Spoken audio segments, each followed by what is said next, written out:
بسم اللہ الرحمن الرحیم۔ محترم ناظرین، السلام علیکم ورحمۃ اللہ وبرکاتہ۔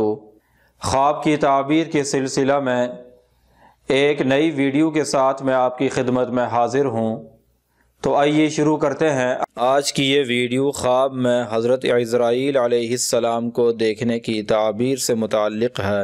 حضرت ابن سیرین رحمۃ اللہ علیہ نے فرمایا ہے، اگر کوئی آدمی خواب میں ملک الموت یعنی حضرت عزرائیل علیہ السلام کو آسمان پر اور اپنے آپ کو زمین پر دیکھے، اس کی تعبیر ہے کہ وہ آدمی اپنے کام سے معزول ہوگا اور بے روزگار ہوگا۔ اور اگر کوئی آدمی خواب میں حضرت عزرائیل علیہ السلام کو اپنے پاس دیکھے، اس کی تعبیر ہے کہ اس کی موت قریب ہے۔ اور اگر کوئی آدمی خواب میں ملک الموت کو خوش دیکھے تو اس کی تعبیر ہے کہ صاحب خواب کو شہادت کی موت نصیب ہوگی۔ اور اگر کوئی آدمی خواب میں دیکھے کہ اس نے ملک الموت سے کشتی کی ہے جس کی وجہ سے وہ آدمی گر پڑا ہے، اس کی تعبیر ہے کہ وہ آدمی جلد ہی دنیا سے رخصت ہونے والا ہے۔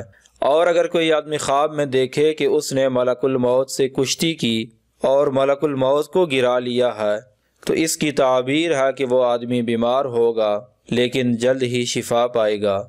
حضرت جابر مغربی رحمۃ اللہ علیہ نے فرمایا ہے، جو آدمی ملک الموت کو خواب میں خوش و خرم دیکھے، اس کی تعبیر ہے کہ اس آدمی کی عمر دراز ہوگی۔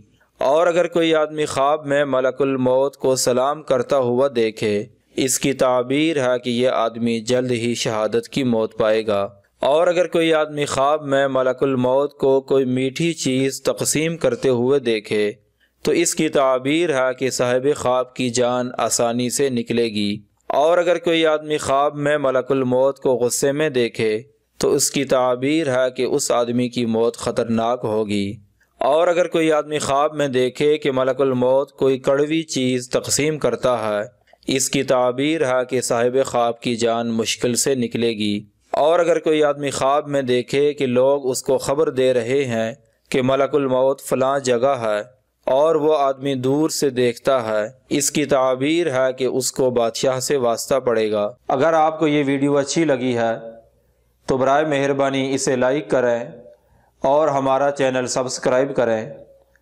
اگر آپ بھی کسی خواب کی تعبیر جاننا چاہتے ہیں تو اس ویڈیو کے نیچے کمنٹ کریں یا ہمارے اس واٹس ایپ نمبر پر رابطہ کریں۔ وآخر دعوانا ان الحمد للہ رب العالمین۔